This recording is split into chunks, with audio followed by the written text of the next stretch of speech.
Hello everyone. Today let's explore and observe Three-Eyed Atlas, the mystery floating in space.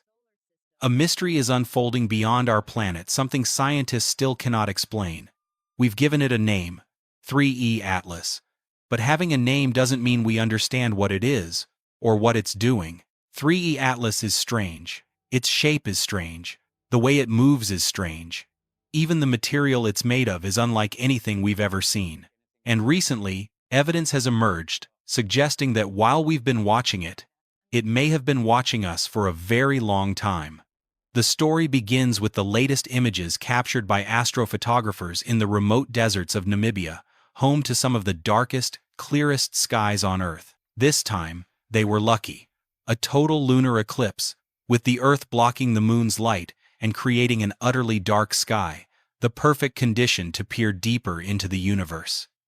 They could have photographed anything, but instead of aiming their lenses at brilliant nebulae or dazzling planets, they chose 3 Atlas.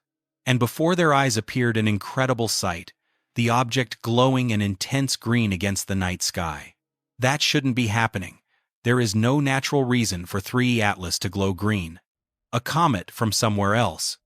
According to the most widely held hypothesis, 3 Atlas is an interstellar comet, meaning it doesn't belong to our solar system. In principle, it may resemble ordinary comets, a hazy head, of gas and dust, with a long trailing tail. But its origin in a distant star system makes everything about it unusual. Normally, comets turn green when carbon molecules, C2, in their coma react to ultraviolet light from the sunday. This UV light excites the carbon pairs, making them glow green. The process has been well studied and is well understood. Yet 3 Atlas contains no C2. Recent observations by some of the world's largest telescopes confirm this. It is completely lacking in carbon chains, and still it glows green. Why? No one knows. Some joke that maybe aliens just like green lights. The strange composition of 3 Atlas. The next oddity lies in the gas surrounding it. 3 Atlas's coma contains CO2, carbon dioxide, carbon bonded with oxygen, not C2. CO2 can make it bright, but it cannot produce green light. What's more, the amount of CO2 exceeds the amount of water, H2O, the opposite of what's seen in typical comets, which are rich in ice. And there's more. Measurements show that the gas around 3 Atlas is rich in metals, especially nickel. Finding metals in a comet is not unheard of, but when and how they vaporize is the real puzzle. Normally, metals only sublimate when a comet is very close to the sun, where the heat is intense enough to melt them. But 3 Atlas is doing this far from the sun, where the temperature shouldn't be high enough. This leaves scientists even more baffled. 3 Atlas remains an enigma adrift in the cosmos, an object that seems to ignore every natural rule we know. It comes from far away, shines in a strange way, and behaves as if it had a mind of its own. Maybe it's just coincidence. Or maybe, we're the ones being watched by the very thing we think we're studying. The mysterious metallic traces of 3 Atlas.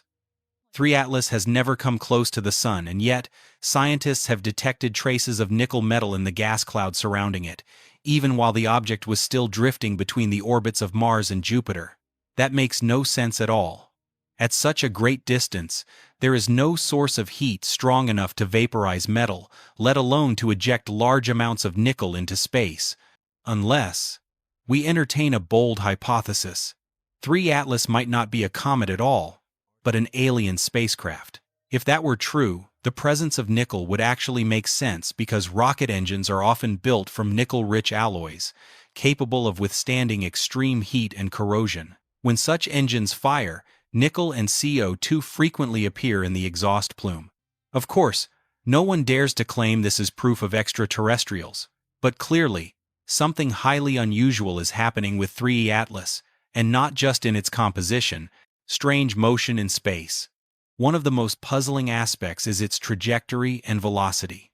Throughout our observation period from May, when it was first discovered, up until now in October, the object has shown virtually no change at all. It doesn't speed up.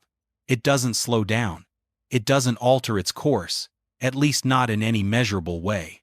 That might sound ordinary, but for a comet, it's extremely unusual. As a comet approaches the Sun, its surface heats up and begins to sublimate solid materials, turn directly into gas, creating powerful jets that push against the nucleus. This acts like a set of miniature thrusters, constantly shifting the comet's direction and speed.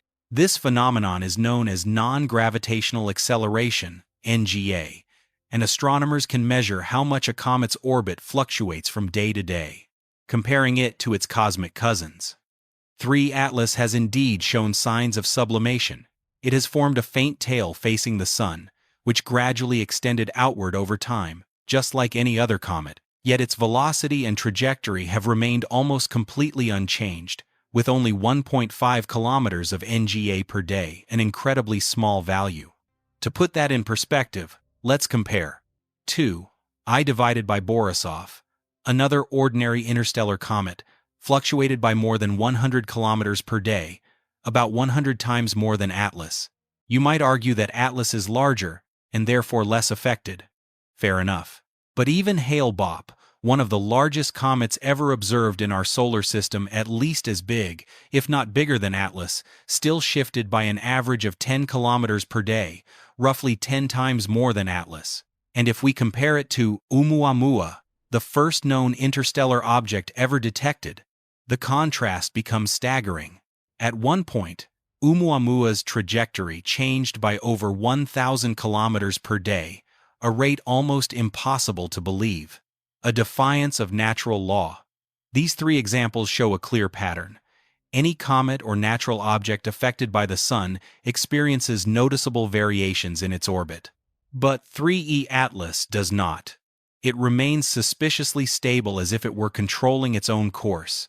And that has left astronomers wondering, is this truly a comet or something else entirely? A journey with intent? Even compared to other interstellar objects, 3 Atlas moves in a way that's almost unbelievable. Its orbit is so stable, so precise, that it feels deliberate, as if someone were piloting it smoothly through the solar system. Of course, there may still be a natural explanation for this phenomenon. But just suppose that 3 Atlas is a controlled craft. If that were true, it wouldn't merely be able to maintain a fixed heading, it could alter its course at will. Right now, astronomers predict that 3E Atlas will pass on the far side of the Sun relative to Earth as it dives deeper into the inner solar system. That means we won't get a close look at it, and, conversely, it won't be able to see us either. Unless it slows down deliberately as it rounds the Sun, waiting on the other side, within Earth's line of sight. The wow signal, a greeting from the cosmos? Now allow me to offer a theory that sounds crazy but might not be as far-fetched as it seems. Have you ever heard of the wow signal? In 1977, astronomers at Ohio State University were using a device called the Big Ear Radio Telescope, a giant ear built to listen for unusual signals from space. And on an otherwise ordinary day, that instrument recorded a transmission so strange that the scientist on duty simply wrote, "Wow," in the margin of the printout. That's how the wow signal got its name. A 72-second mystery. It was a narrow-band radio signal, extraordinarily strong, lasting 72 seconds, coming from deep space in the direction of the constellation Sagittarius. What stunned scientists was this. It did not come from any man-made technology on Earth. It did not originate from the Sun or any planet in the solar system. And it appeared only once. It has never been detected again. Energy beyond imagination. The most striking thing about the wow signal was the sheer amount of energy required to transmit such a narrow radio frequency across interstellar distances. If it was the work of an extraterrestrial civilization, they would have to be advanced enough to harness the power of an entire star. If it was a natural phenomenon, it must have been produced inside a star, in some kind of physical event humanity has never understood. A coincidence? And here's where things get interesting. The direction of the wow signal, the constellation Sagittarius, is the same direction from which 3E Atlas is entering our solar system. Of course, it could be pure coincidence.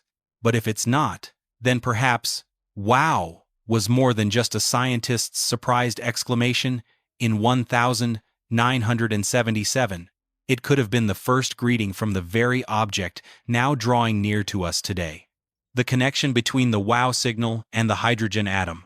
The second key detail about the WOW signal is directly linked to hydrogen, the most abundant element in the universe.